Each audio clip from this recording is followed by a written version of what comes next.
Whether you're a seller, a buyer, you've owned your home forever, I wanted to talk today briefly about some of the services you can get besides the home inspection.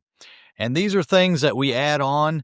We've added them over the years just as extra protection. You might have lived in your home for 20 years, but you have a concern about one area. You don't have to go get a whole house inspection all the time in order to have one of these extra services. So I just thought I'd breeze through a few of things that we offer and then just some tips to think about as we head into summer and deal with the heat and all that goes with that. Won't talk about mosquitoes, though. Mosquitoes are bad. We don't have anything to do with that. So obviously, you do the whole house inspection, but one environmental service that we offer is radon testing. Radon gas is a colorless, odorless gas that is in the rocks and soil. It seeps into your house. It's the second leading cause of lung cancer in the country, next to smoking. If you smoke and have elevated radon, it exponentially increases your risk of getting lung cancer. We highly recommend a radon test in every home. The EPA recommends having it tested every 2 years, even if you had a low level to begin with. And so something we can certainly do, a radon test. A couple of ways you can do it. If you live in your home and you're not selling it, you can get a long-term test. You can order these yourself. You don't even have to call us. So a long-term test is 60 or 90 days. You order the kit, you follow the directions, you set it where you want to set it, you live normally, you don't have to keep your windows and doors closed like you do on a real estate transaction radon test, and then you send it into a lab which will evaluate it and tell you what your average radon level is in the house. Highly recommend a radon test to give you peace of mind. It's lower in basements than it is on the main floor. It's lower on the main floor than it is upstairs. By lower, I mean it's a higher number and more radon concentration. So I should say higher, I guess. It's higher in the basement, and as you go up, it drops by about a third, roughly. But definitely something to consider, especially if you have children that live in the basement. Maybe you homeschool down there, you hang out down there a lot, your man cave's down there, whatever. If you're in the basement, highly recommend getting a radon test, even if you're on the main level. What if you have a slab? A slab, same thing. A slab, basically, you're always at ground level, right? And so since it comes from rocks and soil, it doesn't really matter what level you're at, so to speak. If there's cracks in the concrete, the radon can get in and cause a problem. Another one that we do is wood-destroying insect inspections, and these are commonly referred to as pest inspections or WDI. It's a special certification that you get from the state to be able to do this. Now, we don't treat the problem. Same with radon. We don't mitigate radon, high radon issues. We would refer someone to you for that. But the wood-destroying insect is going to look for anything like carpenter ants, carpenter bees, beetle damage, powder post beetles, and termites. Those are the primary categories of critters that we're looking at. They can gnaw away on your wood for years undetected. And if you think you have a problem with a wood-destroying insect, you need to have someone come out and look at it to make sure before it continues. Termites frequently live in walls and munch away for years, and you may not even know it. Depending on conditions, they love moisture, and they can hang out undetected. So really a yearly termite inspection is a good idea. Again, they can be there. A termite inspection can be done very well, very thoroughly, but if they're hidden, just can't see them. So that's why you need to do them more often so that when there is a sign that they're there, we can catch them quickly. So another thing I would recommend for any homeowner is water testing. There are a variety of tests that we can do in your water. Even if you have city water, do you really know what you're drinking? What's the chlorine level in the water? Do they add fluoride? Those are things that most people don't even think about and are not good for your health. But what if you have a well? You don't know, do you have bacteria problems? Do you have arsenic, high nitrates, nitrites? We live in farming country. Nitrates and nitrites come from fertilizer, both manufactured and natural. Lots of runoff that goes on. And so I would highly recommend getting your water tested, and that's a good way to just give you peace of mind of what you're drinking. You know, it's not unfixable. There's a filter or a system almost for everything if you have water issues. So call us. We'll go through what each one does. We'll explain how long it will take to get the test back, what you need to do. If there's metals you need to check for, lead, arsenic, old lead pipes, we know about that. Some cities still have them. And honestly, a lot of times you don't even get high lead levels in water from that. Usually the pipes are so corroded and coated by then, you don't hardly get any of the lead in the water. But if you get faucets and fixtures from China, they use lead in a lot of their manufacturing, and that can come off in the water. We've had high tests on newer houses with lead in the fixtures. And so that's something you want to consider. Just get it tested. It's a few $100s. It gives you peace of mind. It helps you know what you're drinking. Another thing that we offer that I recommend this on almost every home, and that's a sewer line scan. Your sewer line is highly critical to the function of a house. And if you've ever had one back up, you understand that, and you know how important it can be to working properly. The only way you're going to know that truly is by having it scanned with a camera. And so it's an additional charge.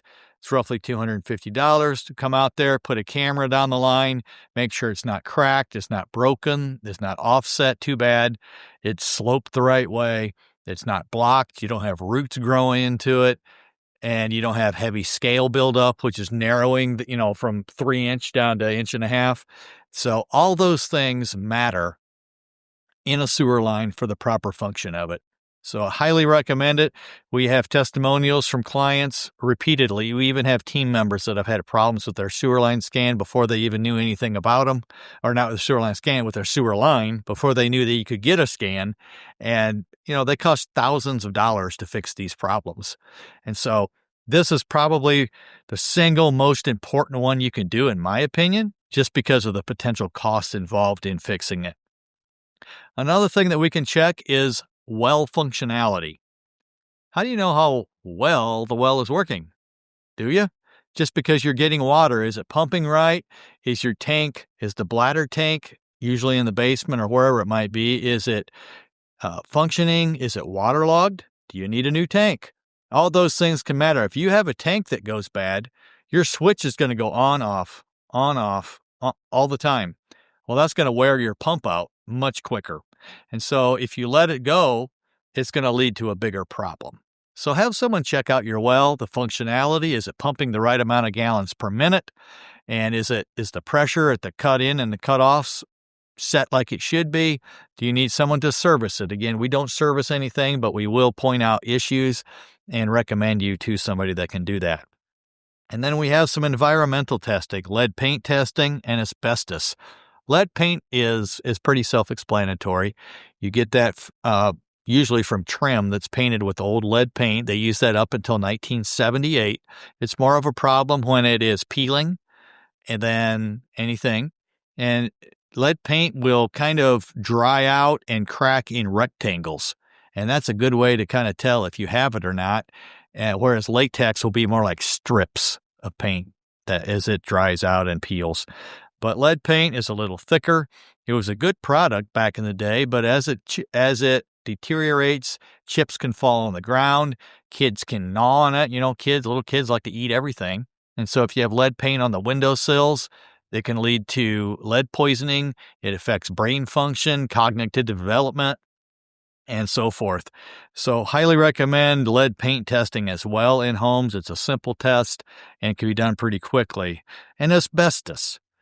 Asbestos was used a lot in buildings, again, up until the 70s, even into the 80s with certain things. So just a few areas that you could have asbestos, popcorn ceilings, especially up to, I believe, 1988, they used that in popcorn ceilings. So popcorn ceilings are not really a thing anymore in new construction, but you may have remnants of it. It may still be there. And asbestos mainly becomes a problem when it becomes what's called friable or airborne. We don't want it to get airborne. So if you do have asbestos in that popcorn ceiling, you don't want to just go up there and scrape it off randomly and get rid of it, because then it's airborne, and then when you breathe it in, it becomes truly a problem. So there's different remediation methods for it, but just some areas you may have asbestos in your home, especially if it's built before the 70s. Popcorn ceilings. You could have it in wrap on the boiler lines. If you have an old boiler and they insulated it with wrap, those almost always have asbestos in them. If you have ductwork and they have like that white tape either around the whole ductwork or just around the joints, they use that to seal the joints, but it was also a fire retardant material, but those contain asbestos. Now, the EPA doesn't recommend doing anything with it unless it's deteriorated or it's going to be subject to traffic. So if you got kids running around and you got that asbestos tape kind of dangling, it's going to get flapped around and tore off and airborne, then it's a good idea to get that remediated the right way. Another area that we see asbestos is in 9 by 9 inch old floor tiles. And obviously these are not ceramic, they're vinyl, but the adhesive on the back of them frequently contain asbestos and the actual tile itself. So if you see the old 9 by 9 tiles, usually they're in a basement, it's okay to put something over them, like carpet, laminate flooring, whatever. It's just the danger if you go to try to scrape those up, again, you're getting things airborne, just like lead. You don't want lead paint. You don't want to saw through it and get it airborne and breathe that in. Same with asbestos. Another area that we see asbestos frequently is in the insulation in the attic. It could be in the walls as well. And that's in a specific type of insulation called vermiculite. Vermiculite was mined in, a mine next to asbestos. And they got cross-contaminated. And again, it was very popular. In fact, we'll still see bags of vermiculite in attics. And that they just never used. And so it was a product, again, you'll have vermiculite in potting soil. You know, it has some valuable usages, but if it gets contaminated with asbestos, obviously that's not good. So we send in samples of that. We'll get a cup, basically a cup full of a few different locations in your attic, send it in and find out if it's a problem or not. So there's 6-7 areas that potentially you could have asbestos in your house, and it's especially important if you're going to do renovations. Think about if you have vermiculite in the attic and you have the period of house that doesn't have overhead lighting and you want to add some. So now you're drilling holes into the ceiling, and that is going to come filtering down as you saw or drill into it. And that's when it can become problematic and you breathe it in, and it does cause mesothelioma. Excuse me. So protect yourself, get it tested. Again, it's an easy test. We get results back quickly. It'll tell you what you got. And then if you want to get it removed, we give you referrals for that. One final service that we offer is chimney scopes. And this is similar to a sewer line scope, only this is going up the chimney. We could go down the chimney depending on access, but typically you have to go from the inside. This is considered kind of the next level in chimney inspection. It's not, when we do a regular home inspection, we're kind of looking up the flue a little bit, but you can't usually see much of it. You can look down it depending on how tall the chimney is. You can't see much of it. This takes a camera up. It spins 360.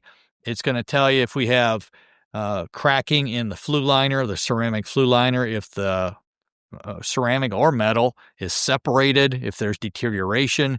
This is especially important, I believe, if it's in the center of a home. If it's on the outside wall, you still should know what condition it's in. But safety-wise, it's more important on the inside of a house, because if you have cracks in that liner, you can get flames spreading through there, because when they get superheated, the cracks get bigger. And so then flames can spread through there and create a problem. So a chimney scope, I'll just tell you, chimney repairs are right in line with sewer line repairs as far as price. And so you want to make sure that you get that scoped out, make sure you know what condition the chimney's in before you buy it, before you go ahead and start a fire in there and potentially have a health hazard. So just some services to consider. This is summer. Check your roof. Check your, we're almost in summer. Close enough. It's sunny and warm. Get a lot of rain, check for torn shingles, check to make sure your downspouts are extending water away from the foundation. Make sure your gutters are sloped properly, and that'll be a good maintenance tip going into summer as you enjoy yourselves, enjoy your home, enjoy your deck and family and whatnot. So, if any of these services are something you're looking for or you have questions, give us a call. We'd be glad to come help you out. Have a great day. We'll talk to you next time.